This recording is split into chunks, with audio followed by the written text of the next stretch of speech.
Guys, welcome at our YouTube channel.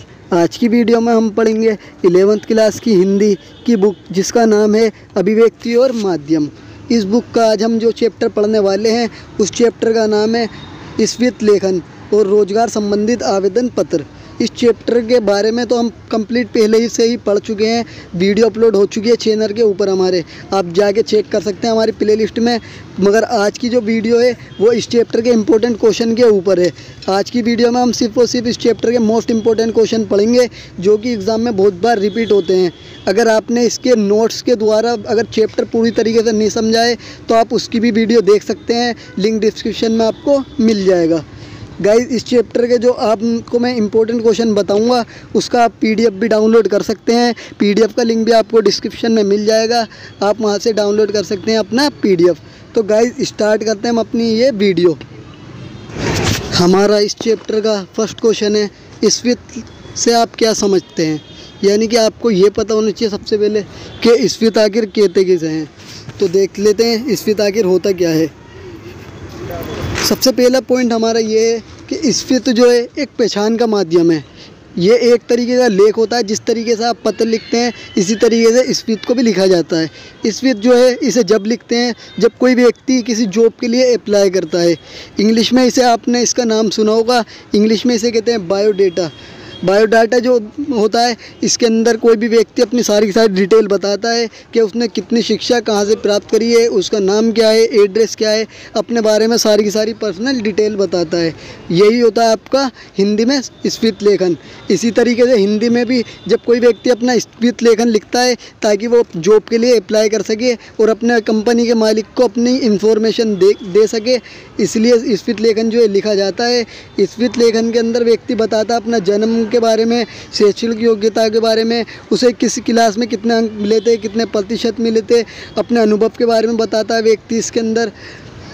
तो guys, ये आप समझ गए होंगे कि स्फीत लेखन होता क्या है। ये एक तरीके से डिटेल का पत्र होता है जिसके अंदर कोई भी व्यक्ति किसी कंपनी के मालिक को अपनी डिटेल बताता है। नेक्स्ट जो है हमारा नेक्स्ट क्वेश्चन है, उम्मीदवार के चयन में स्फीत किस प्रकार सहायक होता है।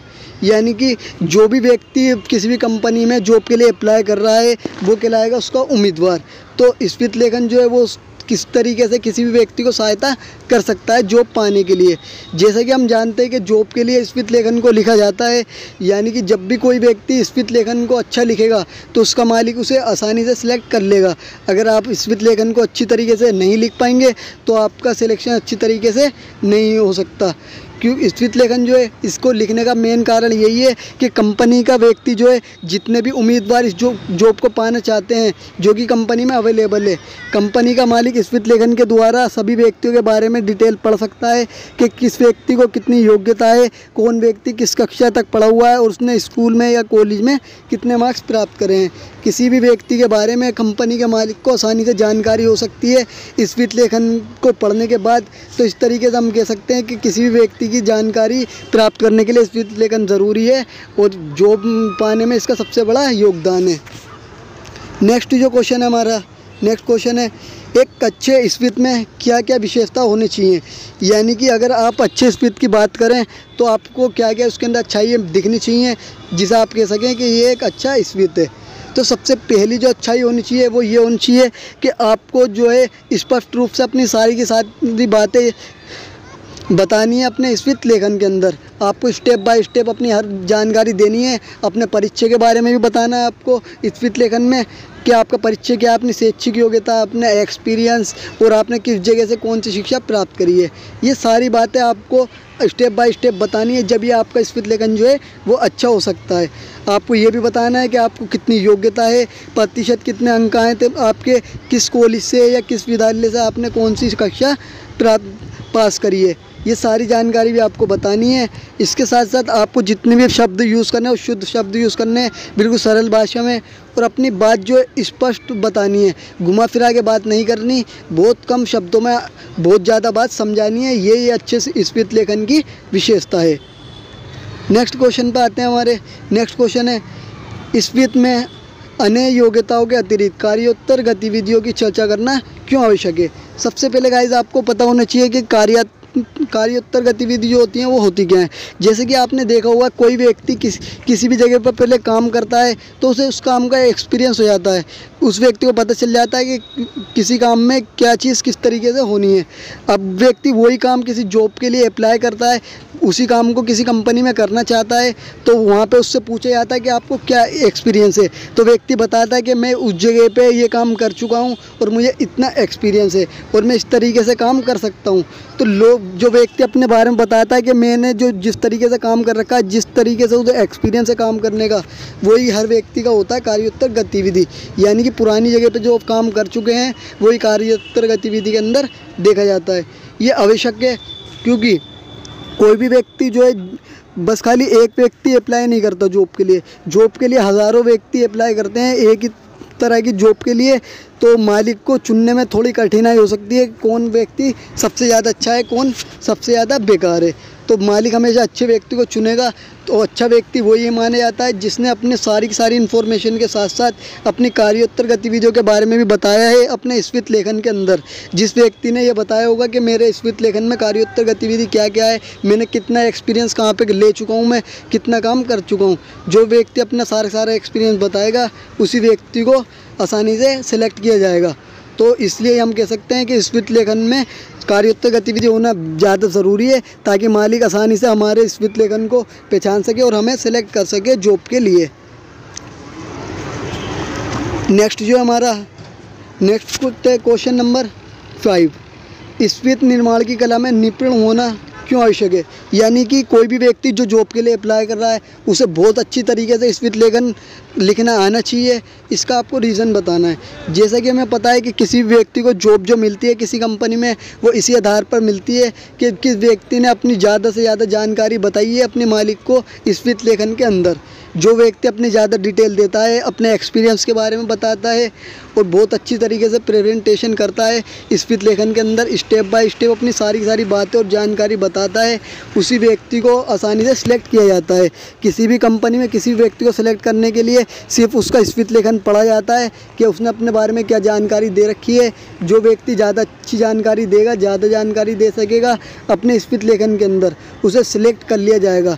तो इसलिए हम कह सकते हैं कि जब कोई व्यक्ति अच्छा स्फीत लेखन लिखेगा जब भी उसे सिलेक्ट किया जाएगा। इसलिए हर व्यक्ति को जॉब पाने के लिए बहुत अच्छा स्फीत लेखन लिखना आना चाहिए। नेक्स्ट क्वेश्चन हमारा क्वेश्चन नंबर 6, एक अच्छा स्फीत लेखन कैसे लिख सकते हैं। हमने ये तो पढ़ लिया कि उसकी विशेषता क्या है स्फीत लेखन की अच्छे, मगर लिखें कैसे हमें ये भी पता होना चाहिए। तो सबसे पहले हमें ये ध्यान रखना है कि स्फीत लेखन जो है जब अच्छा लिखें हम, उसके लिए हमें ईमानदार होना चाहिए, हमें ईमानदारी वाली बातें बतानी होंगी। हमें बिल्कुल भी झूठे वादे नहीं करने हैं, ना ही झूठे दावे करने हैं। स्फीत लेखन के अंदर हमें बताना होगा कि हमारा ज्ञान कितना है और अनुभव कितना है, किस जगह पर हम कितना टाइम काम कर चुके हैं। जो हम स्फीत लेखन लिखेंगे वो बहुत ज़्यादा छोटे आकार का होना चाहिए और हमें ज़्यादा से ज़्यादा बातें कम शब्दों के अंदर कवर करनी है ताकि पढ़ने वाले को आसानी से हमारी बात समझ में आ जाए। ज़्यादा से ज़्यादा सबसे बेस्ट तरीका ये है स्फीत लेखन लिखने का कि हम हाथ से ना लिखें, क्योंकि हाथ से लिखेंगे तो कुछ व्यक्तियों को हमारी राइटिंग समझ में नहीं आएगी। इसलिए ज़्यादा से ज़्यादा हो सके हम टाइप करवा कर, प्रिंट करवा कर अपने स्फीत लेखन को मालिक के पास भेजें ताकि कोई भी व्यक्ति आसानी से पढ़ सके, हमारी बात को और समझ सके। हमें स्टेप बाय स्टेप अपनी बातों को बताना है स्फीत लेखन के अंदर। सबसे पहले बताना अपना परिचय, फिर शैक्षिक योग्यता है, फिर अपना एक्सपीरियंस बताना है, फिर अपनी उपलब्धियाँ और अपनी कार्योत्तर गतिविधियाँ। इस तरीके से स्टेप बाय स्टेप हमें अपनी सारी बातें बतानी है। परिचय में अपना नाम बता दो, पर्सनल डिटेल बता दो, जन्म तिथि, उम्र, ये सब बता सकते हैं। और साथ ही साथ हम अगर टेलीफोन नंबर या ईमेल आईडी दे दें तो वो भी बहुत ज़्यादा अच्छा होगा ताकि मालिक आसानी से कॉन्टेक्ट कर सके। नेक्स्ट क्वेश्चन है हमारा, स्फीत लिखते समय किन किन बातों पर हमें ध्यान देना चाहिए। ये इंपॉर्टेंट क्वेश्चन है सबसे ज़्यादा इस चैप्टर का, जो कि बार बार रिपीट होता है। तो स्फीत लेखन जब भी आप लिखोगे तो आपको क्या क्या बात ध्यान रखनी चाहिए। उनमें सबसे पहली बात ये है कि आपको ये ध्यान रखना चाहिए कि जो पोस्ट के लिए अप्लाई कर रहे हो आप, वो आप अकेले नहीं हो। आपकी तरह और हज़ारों लोग हैं जो उस कंपनी में अप्लाई कर रहे हैं जॉब के लिए। तो आपको यही सोचना है कि मैं सबसे पहले सिलेक्ट हो जाऊं। इसलिए आपको सबसे अच्छा स्पीच लेखन अपना लिखना है, अपने बारे में सबसे अच्छी जानकारी देनी है और ज़्यादा से ज़्यादा बातें कवर करनी है अपने स्पीच लेखन के अंदर। और ध्यान रखना है सबसे पहले उन बातों को ज़्यादा डिस्कस करना है, ज़्यादा बताना है जिनकी डिमांड कंपनी के मालिक ने करी है। वही बात आपको बतानी है कि हमारे अंदर ये सारी की सारी क्वालिटी हैं, ये सारी की सारी बातें अच्छाई होंगी, ताकि आप हमें सेलेक्ट कर लो। हमें ये भी ध्यान रखना चाहिए कि स्पीच लेखन जो जब भी लिखें कठिन भाषा में ना लिखा हो, साधारण भाषा में लिखा जाए, ताकि हमारा कंपनी का मालिक या कोई भी व्यक्ति उसे आसानी से पढ़ सके।